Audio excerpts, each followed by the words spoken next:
Welcome to the Be in Demand podcast, brought to you by How to Be a Great Podcast Guest. We designed this program to help people just like you add maximum value as a guest, get invited back, and be referred to other hosts. Visit beagreatguest.com to get started. And now, here's the show. Wondering how to land more speaking engagements, but you're not sure where to start? Well, if you have a podcast, a live stream show, or a YouTube channel, you're going to love the 5 different types of episodes or shows that you can start adding to your lineup now to get positioned as a speaker and have meeting planners and conference organizers emailing to hire you. Let's get on to the show. Are you a coach, consultant, or service provider who's frustrated with the growth of your business? You're in the right place. I'm your host, Laurie-Ann, and you're listening to Be in Demand, where I talk about how to leverage speaking opportunities to grow your business, get positioned as the expert, and monetize your expertise. Let's get on to the show. I bet that if you're listening to this podcast, you are a speaker, you call yourself a speaker, or you want to do more speaking events. And if you've been listening for any amount of time, I've asked you to pick a stage. This podcast happens to be one of my stages that I speak on. It is the stage that I show up on regularly, which is twice a week. Today, we're going to be talking about what specific episodes that you can have on your show so that you can literally direct meeting planners to. You can be telling your audience more about it. From your website, you can be linking to those very specific episodes so that you have more people that see you as a speaker and want to hire you. So let's talk about those different episodes because I got several for you. One is you should be talking about all your different speeches. And if you haven't listened to episode 15, which I know is quite a while ago, but that's the episode about the power of 3. There's a reason why I say to have 3 speeches, 3 different talks that you are offering people. So if you haven't listened to that episode, go listen to that episode about the power of 3. And then I would also take it a step deeper and speak specifically about each of your speeches. So you've got one episode or one show that is talking about all of your different speeches. And then you also want to dive deeper into each speech. Now, as you change your speeches, you'll need to update and redo these. So why would you want to do individual episodes? Well, you're going to do individual episodes because 1, we're going to link from your speaker page on your website to those very specific episodes, whether it's to Apple or Spotify, or maybe even insert the player so that people can actually listen to it right there. Or if you are hosting your podcast or live stream show on a blog page, just refer to that blog page for people to listen and learn more. In these episodes that are specifically just about like the one keynote, the one speech, you can be sharing with the audience that this is a keynote, it can be a breakout session, it can be a workshop, it can be a half-day program, a full-day program. You're letting the audience know about this speech, about this presentation. Who's it for? What's the problem that the people that are in the audience that are listening to this talk, what are they suffering from?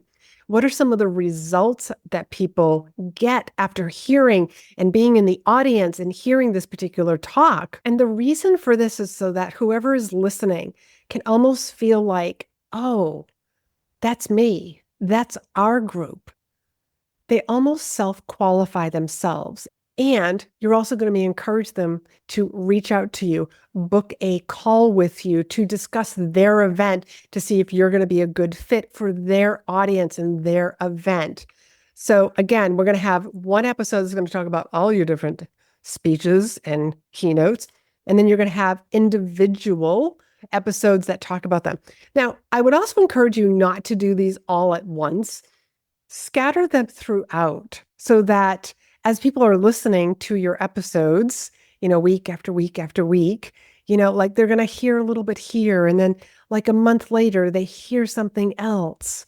They hear you talk about another workshop and keynote because you're just letting people know you're planting little seeds with them. It's great for your Google Analytics to have these backlinks that are either going to the podcast, that are going from your speaker page to your blog page where this episode happens to be hosted that people can listen to, or even to YouTube, or hosting the YouTube video on your website. Lots of different ideas there. A behind the scenes. What is it like to work with you? And during my behind the scenes, I literally take people from step one to the last step. Step one being that somebody reached out and there was a meeting, and how did I handle that meeting? And the reason why I do these type of episodes is I want a meeting planner or a conference organizer to feel like, oh, that's what it's like to work with Laurie-Ann. I am just like I am here on my podcast. I'm very easy to work with. I don't have a whole lot of rules. I'm asking the client a lot of questions.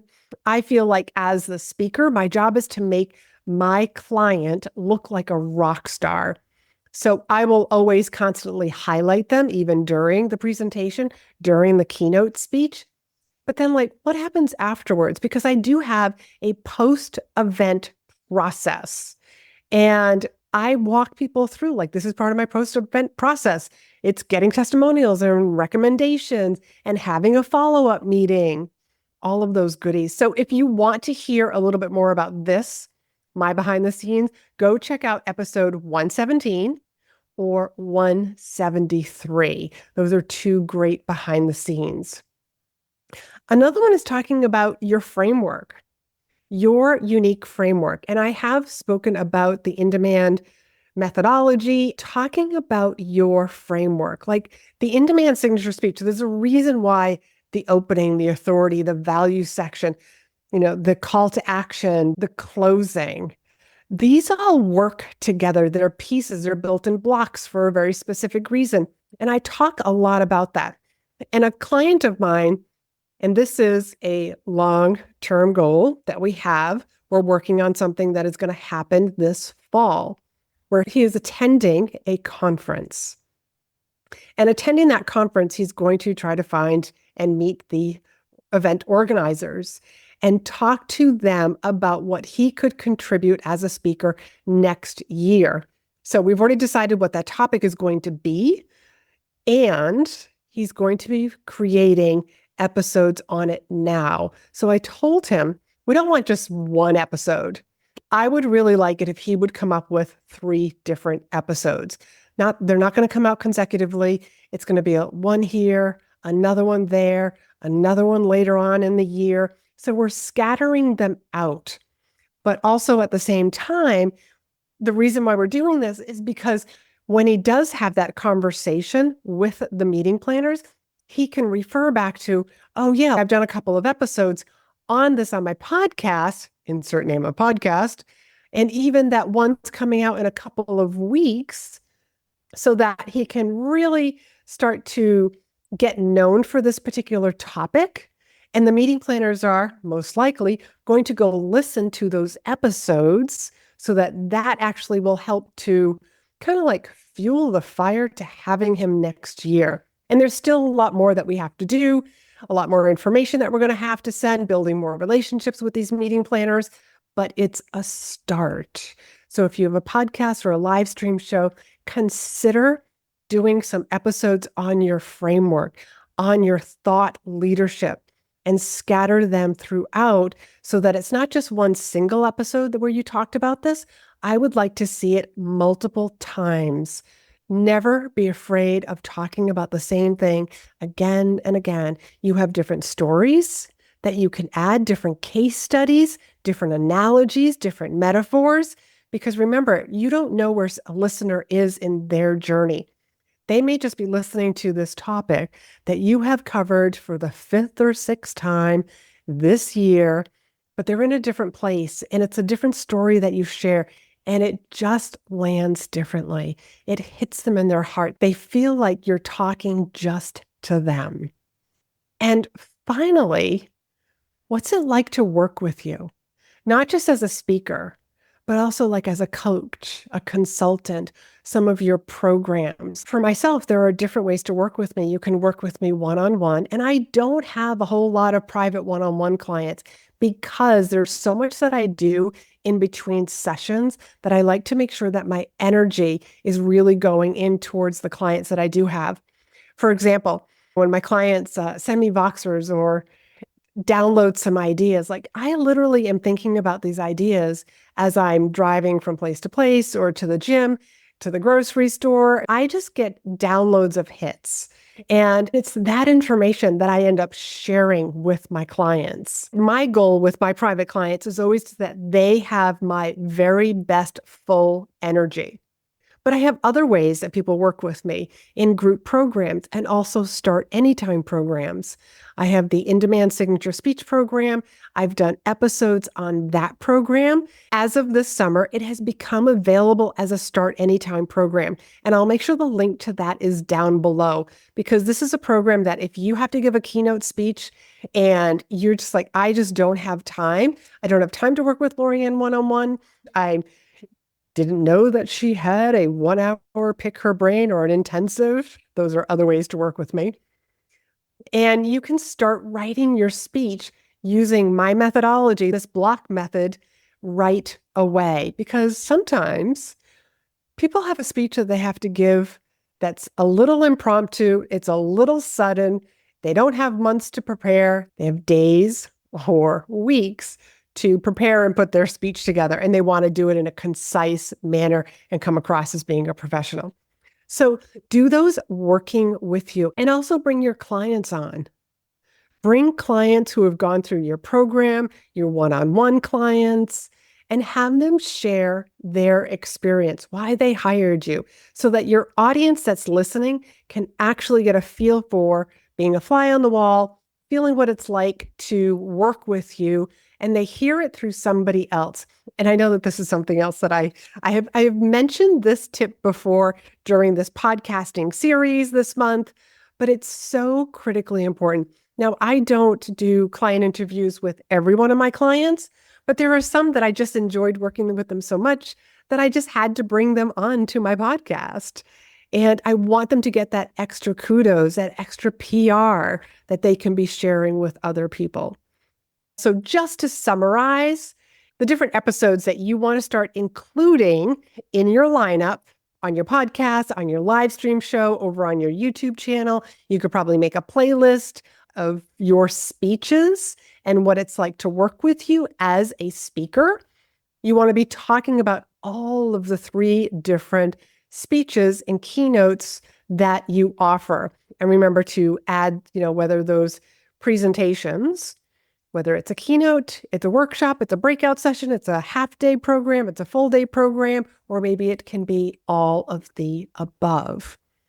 Also, want to be talking about each specific program, each specific speech, keynote that you have solo episodes just on each of them, so that we could also link them from your speaker page over to your blog, have behind the scenes episodes so that people know exactly what it's like to work with you and the process, because there are a lot of people that are out there that are hiring speakers. They may not be meeting planners or conference organizers, and they've never worked with a speaker before. They've never booked somebody. So it's your job as the speaker to show them what your process is and what it's like to work with a speaker. Consider having episodes on your unique framework, and then what it's like to work with you, like as a coach, as a consultant, as a service provider. What are the different ways that you work with people, and what are the sort of different results that people get when they do work with you? So I hope that you've enjoyed this month's series on podcasting, how to get started, the decisions you needed to make before you hit record, along with the community call, and how to use your podcast or whatever your stage is, your live stream show, to actually get more bookings, more speaking engagements on your calendar. And next month, we are going to be talking all about selling from the stage. This is my summer series. It was on podcasting, and now we're going to be moving into selling from the stage. And I got some great episodes that are coming up for you that you'll be able to walk away with some valuable tips that you'll be able to implement the next time you're speaking or being interviewed. So till next time, be in demand. Hey, you're still here. I bet you're the type of person who stays in the movie theater when the credits are rolling because you know there might be something cool that pops up. Well, here it is. How to be a great podcast guest.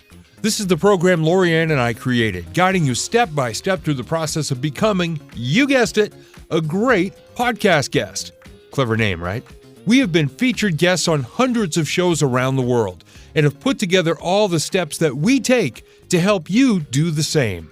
Visit beagreatguest.com to learn more. Now, aren't you glad you stayed?